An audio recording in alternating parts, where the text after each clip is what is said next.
Nassau County International Cricket stadium, যেই স্টেডিয়ামের pitch নিয়ে অসন্তোষ প্রকাশ করছেন ক্রিকেট বোদ্ধারা। কেউ দুষছেন স্বাগতিক আমেরিকাকে, কেউ বলছেন টি-20 ক্রিকেটে যোগ্যই না এই পিচ। ফাফ ডু প্লেসি থেকে শুরু করে হার্ষা ভোগলে, ক্রিকেট পণ্ডিতরা হতাশ নিউ ইয়র্কের এই স্টেডিয়ামের পিচকে নিয়ে। টি-20 ক্রিকেটটা 4 ছক্কার খেলা। বিশ্বকাপ এলেই দর্শকরা মুখিয়ে থাকেন দারুণ সব ম্যাচ দেখার জন্য। তবে এবারের বিশ্বকাপে শুরু থেকেই হতাশ করেছে আমেরিকা, বিশেষ করে নিউ ইয়র্কের Nassau County International Cricket Stadium. টি-20 ম্যাচকে বোরিং বানিয়ে ফেলেছে এই পিচটা। বিশ্বকাপের চতুর্থ ম্যাচটা দেখি সবাই হতাশ নাসাউয়ের ড্রপ ইন পিচ দেখে। 77 রানে অল আউট হয়েছে শ্রীলঙ্কা। নিঃসন্দেহে ক্রিকেটের দারুণ প্রদর্শন নয়, তবে শুধু লঙ্কানদের ব্যর্থতা বললেও ভুল হবে। মামুলি টার্গেট চেস করতে গিয়ে 4টা উইকেট হারিয়েছে দক্ষিণ আফ্রিকাও। স্কোরবোর্ডে 80 রান তুলতে 98টা বল খেলতে হয়েছে প্রোটিয়াদের।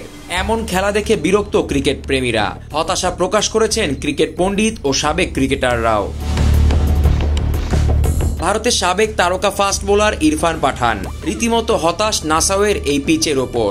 নিজের এক্স অ্যাকাউন্টে তিনি লিখেছেন, টি-20 ক্রিকেটের জন্য এটা আদর্শ পিচ নয়। জনপ্রিয় ধারাভাষ্যকার হার্ষা ভোগলে মনে করেন, নতুন ক্রিকেট খেলা দেশে ক্রিকেটের এমন করুণ দশা মোটেও ভালো ব্র্যান্ডিং না। তিনিও তার এক্স অ্যাকাউন্টে 2টা পোস্ট করে জানান, আমার মনে হয় না একটা নতুন দেশে এভাবে ক্রিকেটটাকে উপস্থাপন করা সেরা পন্থা। ভিন্ন ড্রপ ইন পিচ থাকতে পারে হয়তো, কিন্তু আউটফিল্ড।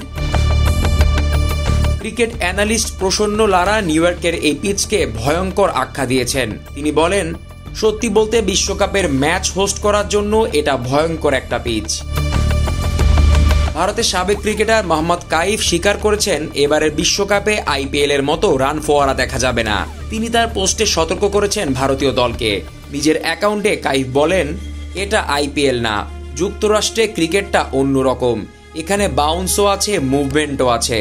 বিশ্বকাপের আমেরিকা পর্বটা শুধুই ছক্কা হাঁকানোতেই সীমাবদ্ধ না, এখানে জিততে হলে ভারতের পেস দরকার। ভারতের আরেক জনপ্রিয় ধারাভাষ্যকার সঞ্জয় মাঞ্জরেকর কিঞ্চিত ব্যঙ্গ করেছেন নাসাউয়ের এই পিচকে নিয়ে।